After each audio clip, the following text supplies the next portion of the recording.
छु। चाहिँ हामीलाई भित्र मनदेखि पोलेको गर्मीले भन्दा बाहिरको गर्मीले कमै महसुस हुनेछ भन्ने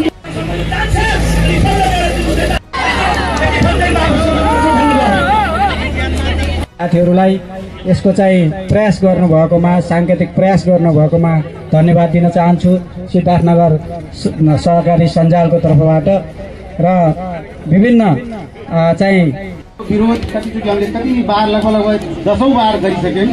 आज यस्तो कडक घाममा पनि हामी गर्दैछौँ र यो धरना तथा विरोध कार्यक्रम गर्दा गर्दा हामी लाग्छ हामी आफै थाक्छौँ क्या जस्तै लाग्छ। किनकि यो कुनै सरकारले अहिले भर्खर हाम्रो बहिनीले गीत गाउनुभयो नि, तर रुई कानमा रुई हालेको मान्छेले सुन्न सक्छ र त्यो रुई निकाल्नुपर्छ के मलाई लाग्छ।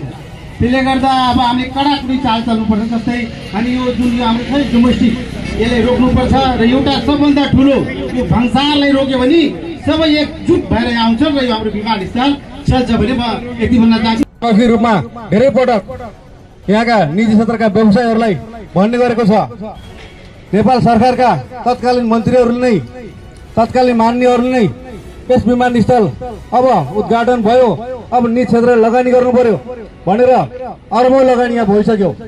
तर सरकारले कान सुन्दैन, विभिन्न बहाना देखाउँदै पहिला त यहाँबाट सञ्चालन हुन्छ, अब यहाँका पूर्वाधारहरू श्रम स्वीकृति, भिसा सेन्टर, स्वास्थ्यसँग सम्बन्धित कार्यालय, मेन पावर स्वीकृति लगायत विविध कार्यहरू तत्काल हामीले पूरा गर्छौँ। 3 महिनाभित्र हामीले पूरा गरेर कमसेकम 20% अन्तर्राष्ट्रिय उडान हामीले यहाँ गर्छौँ भनेर सम्झौता भएको थियो। तर नेपाल सरकारले केही छुट सुविधा दिए तापनि त्यो एउटा बहाना मात्र रहेछ।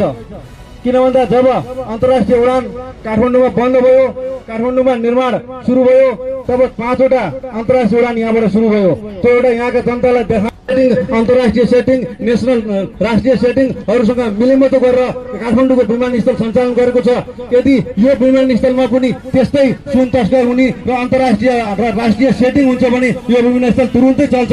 जबसम्म यहाँ ठुला नेताहरू, ठुला पार्टीका मन्त्रीहरूले यहाँ लगानी गर्दैनन्, जबसम्म यहाँ ठुला लगानी गरेर सेटिङ गर्दैनन्, तबसम्म यो विमानस्थल चल्दैन। त्यसमा हामी ढुक्क छ। त्यस कारणले अब हामीहरू सबै निजी क्षेत्रका सङ्घ संस्थाहरू, सम्पूर्ण यहाँका आम जनमास, सबै व्यवसायीहरू एक दिक्का भएर अब यो त एउटा सांकेतिक अभियान हो। अब हामीले 1 हप्तापछि वृहत रूपमा आन्दोलन गर्छौँ। त्यसको लागि हामीले नगरपालिका मार्फत एकपटक हामीले प्राइम मिनिस्टरसँग भेटेर अन्तिम विकल्प उहाँले यदि 10 दिन 15 दिन भित्र यदि सञ्चालन भएन भने हामीले वृहत रूपमा यो विमानस्थल नेसनल विमानस्थललाई हामीले डोमेस्टिक विमानस्थल ठप्प पार्ने हाम्रो जुन रणनीति छ त्यो रणनीतिमा जानुपर्छ। म अन्त्यमा के भन्न चाहन्छु भन्दा नेपाल सरकारले यो मिडिया मार्फत ध्यान देओस्।